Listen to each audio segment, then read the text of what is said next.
Assalamualaikum viewers, this is Shuruf Hussain and welcome back to the new lesson. And today I will try to discuss about skill development part 5, and the topic name is how to give opinion in IELTS speaking test exam. So let's get started.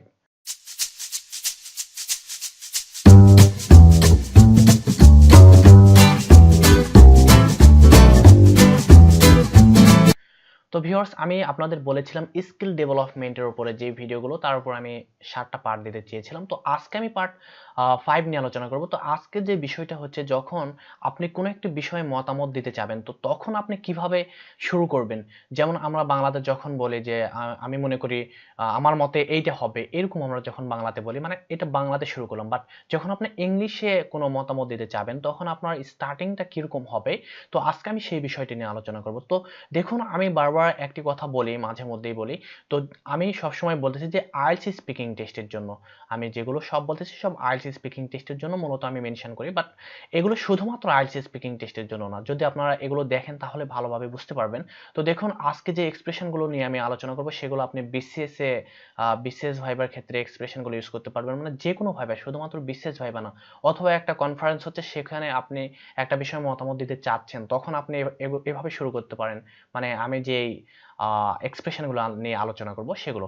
তো দেখুন, আজকে আমি কিছু advance expression নিয়ে আলোচনা করব, কারণ এর আগে আমি এই বিষয়ের উপরে মানে গিভিং অপিনিয়নের উপরে আমি একটা পার্ট দিয়েছি, স্কিল ডেভেলপমেন্ট পার্ট 4 মেবি। তো সেখানে যেগুলো বলা হয়েছে সেগুলো নর্মাল এক্সপ্রেশন, বাট সেগুলো নর্মাল এক্সপ্রেশন হলেও সেগুলো আপনি মানে ভালোভাবে যদি ইউজ করতে পারেন তাহলে অনেক লাভ হবে বলে আমি মনে করি।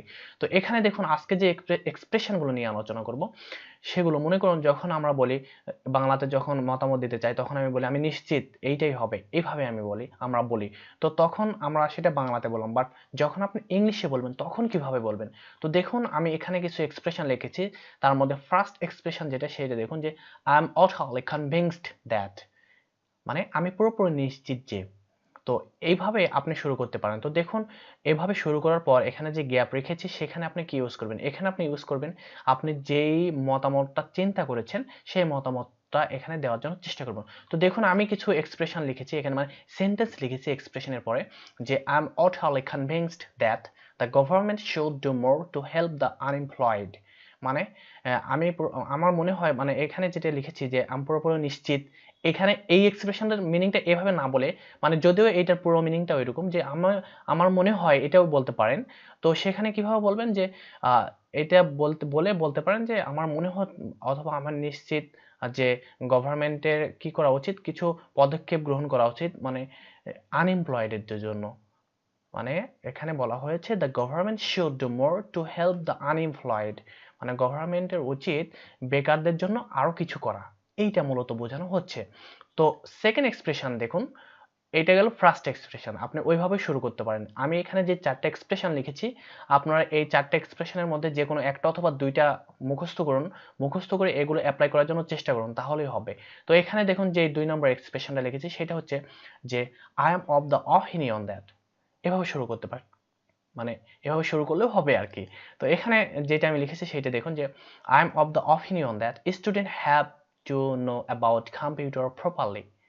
মানে আমি বলেছি আমার মনে হয় যে স্টুডেন্টকে কি করতে হবে, স্টুডেন্টদেরকে কম্পিউটার সম্পর্কে প্রপারলি জানতে হবে, এটা লিখেছি। জাস্ট আমি এগুলো শুধুমাত্র এটাকে কমপ্লিট করার জন্য লিখেছি, এগুলো মানে কোনো কিছুই মানে ইম্পর্টেন্ট না।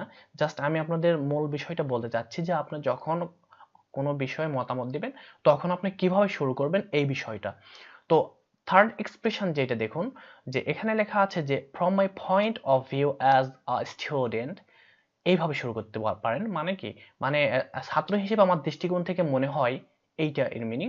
তো এইটা কি আমি একটা লিখেছি দেখুন যে from my point of view as a student reading private university is very cost, মানে very high cost.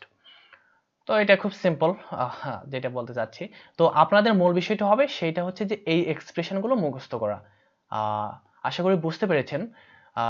Next 4 number এক্সপ্রেশনটা দেখুন, যে as far as I'm concerned দিয়ে বলতে পারেন যে বাংলাদেশে cuisine is the best among the world।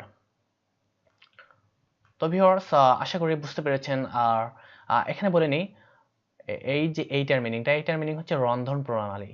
মানে এটাকে বলা হচ্ছে যে আমার মনে হচ্ছে যে আমার যেটা মনে হয়, আমার যতদূর সম্ভব মনে হয় যে বাংলাদেশে যে রন্ধন প্রণালী সেটা হচ্ছে পৃথিবীর মধ্যে কি মানে বেস্ট, যেটা মনে হচ্ছে যে as far as I'm concerned Bangladeshi cuisine is the best among the world.